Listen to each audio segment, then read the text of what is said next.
Quand on veut développer un leadership plus inspirant, souvent on cherche des techniques, des tactiques, des hacks. Mais la vraie clé de voûte, elle se situe ailleurs. Elle se situe dans la posture et dans le fait de pouvoir développer une vraie sécurité intérieure et d'être bien avec soi-même.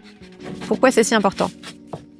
Quand on se sent constamment insecure et donc on manque de confiance en soi et qu'on n'est pas à l'aise avec soi-même, finalement, ce qui se passe, c'est qu'on adopte l'une de ces 4 stratégies de survie. On va être soit dans la lutte et on devient agressif, soit on va être dans la fuite et on a plutôt tendance à être vague et à se minimiser, soit on va être dans la soumission, on dit oui à tout même quand on n'est pas d'accord, soit on va être dans l'apaisement et on va chercher à se suradapter pour faire plaisir à l'autre et diminuer le sentiment de menace. Mais alors dans ce cas-là, on renvoie tellement de manque de confiance en soi que finalement c'est très difficile pour les autres de nous faire confiance. Parce que dans notre non-verbal, on renvoie déjà cette idée, qui est l'idée que nous avons nous-mêmes, qu'on est en infériorité. Et ça, évidemment, c'est pas très inspirant. La sécurité intérieure, elle nous permet de nous faire confiance même dans la difficulté, de nous savoir être assez, peu importe le feedback d'autrui, et de rester d'égal à égal dans la relation, de se positionner avec une posture qui renvoie la confiance. Donc au lieu de vous perdre dans des hacks, des tips et des astuces pour avoir plus de leadership, ce qui va être vraiment intéressant de faire,